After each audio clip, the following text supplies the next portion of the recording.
नमस्कार, live cities पर आपका स्वागत है। मैं हूं दीपक प्रियदर्शी। देखिए, आज शिक्षकों के लिए बहुत बड़ा दिन है। उन शिक्षकों के लिए जो लगातार लंबे समय से सरकार से मांग कर रहे थे, वो नियोजित शिक्षक जो लगातार सरकार से ये मांग कर रहे थे कि सरकार उन्हें राज्यकर्मी का दर्जा दे।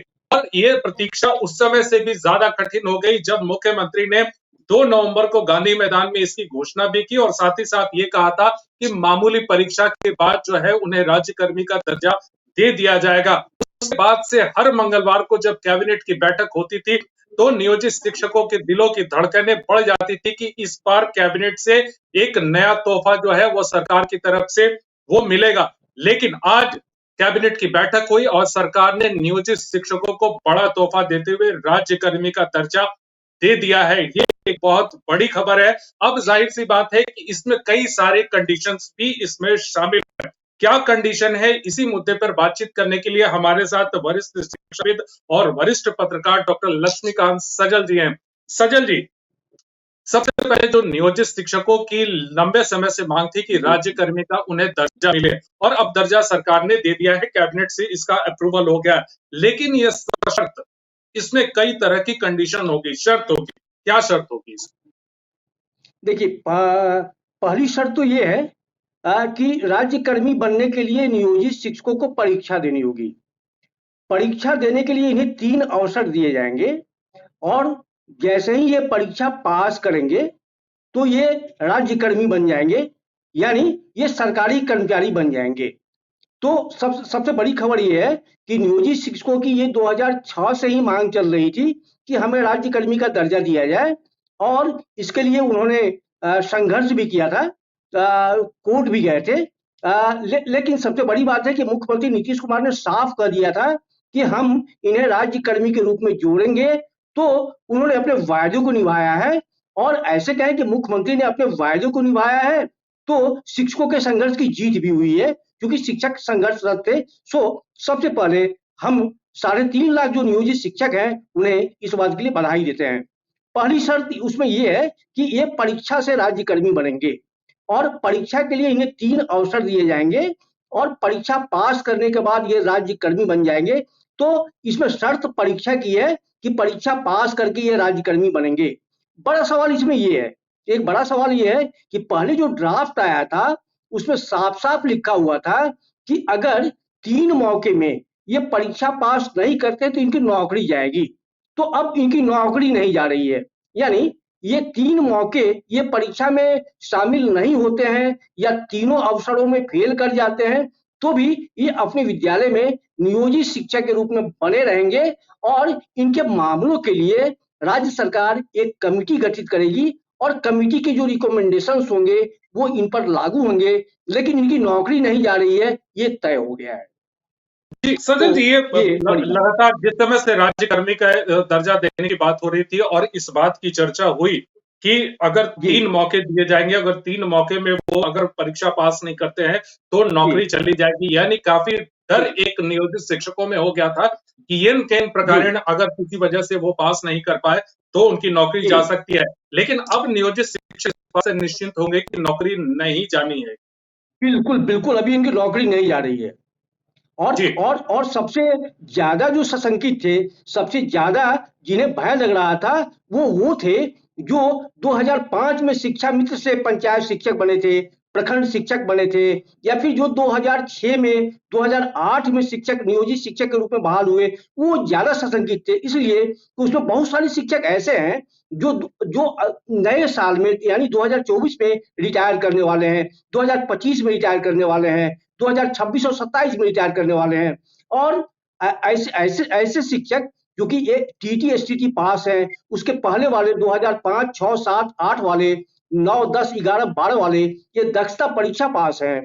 तो ये था कि ये परीक्षा ऑलरेडी पास है, लेकिन फिर भी एक नई परीक्षा को लेके इनके मन में वह सता रहा था कि पता नहीं ये परीक्षा कैसी होगी, ये सवाल उसमें कैसे सवाल पूछे जाएंगे। तो परीक्षा को लेके भयभीत थे और उनमें सबसे ज्यादा भय इस बात को लेके था कि अगर कहीं फेल कर गए तो इतने दिनों की नौकरी चली जाएगी, सब किए किराए पे पानी फिर जाएगा। तो ऐसे शिक्षकों के होठों पे आज मुस्कान तैर गई है। वो आज अपने अपने विद्यालय में मुस्कुरा रहे हैं कि अब नौकरी बच गई। ये बड़ी जी बात है कि अब उनकी जी नौकरी नहीं जा रही है।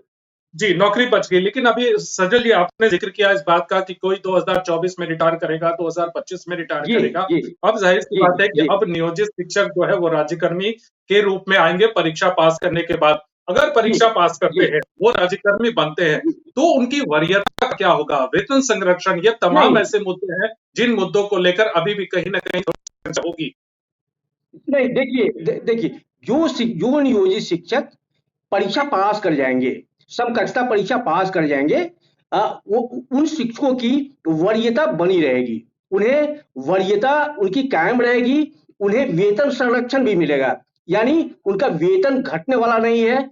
ये वर्तमान जो वो वर्तमान में पा रहे हैं, तो इनका वर्तमान का वेतन, वो नया जो वेतनमान लागू होगा राज्यकर्मी के बाद इनके लिए, उसमें फिट होगा।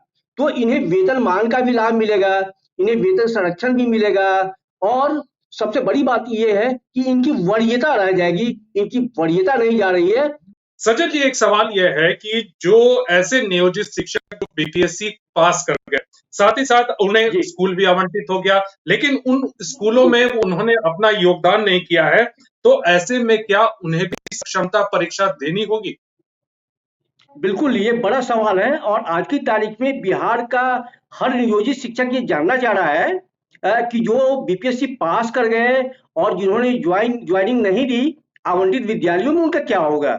तो आपको बता दूं कि पहले से शिक्षा विभाग से साफ-साफ ये संकेत मिल रहे थे कि वैसे नियोजित शिक्षक जो बीपीएससी क्वालिफाई कर गए अध्यापक बनने के लिए, लेकिन उन्होंने अपना योगदान नहीं दिया पदस्थापित विद्यालयों में, नए वाले स्कूलों में, तो वे समकक्षता परीक्षा से वरी किए जाएंगे, और ऐसा प्रोविजन होगा। लेकिन जो नई नियमावली पर आज कैबिनेट की मुहर लगी, तो अब तक मैंने जो देखा है, उसमें कहीं भी इस बात का जिक्र नहीं आया है कि उनका क्या होगा। क्या उन्हें भी परीक्षा देनी होगी, या वो परीक्षा से बरी होंगे?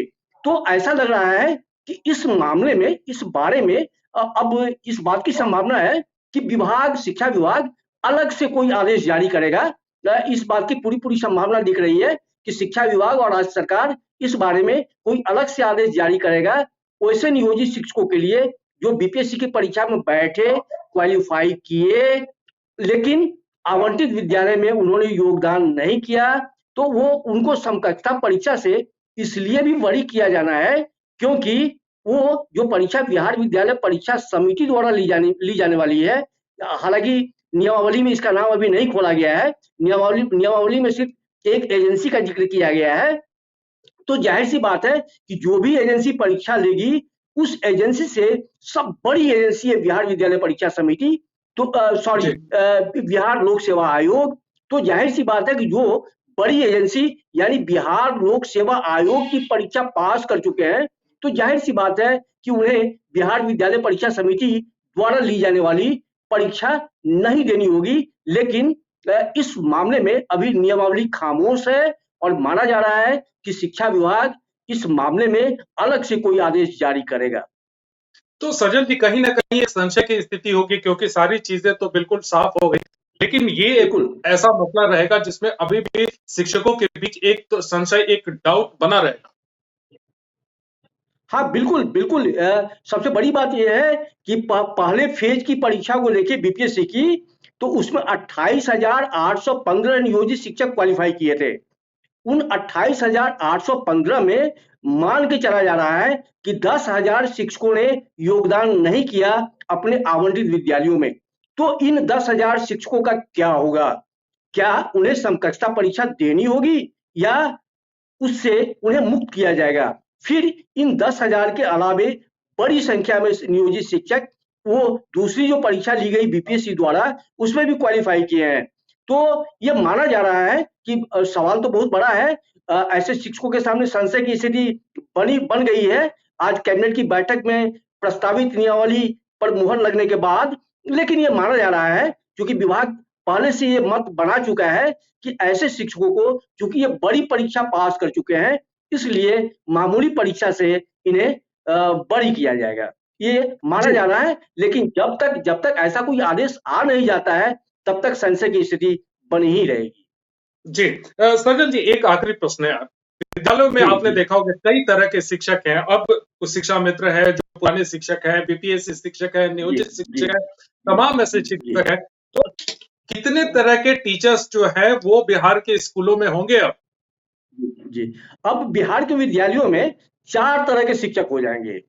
पहले पहले शिक्षक वो होंगे जो पुराने वेतनमान वाले पुराने शिक्षक हैं, यानी सहायक शिक्षक हैं।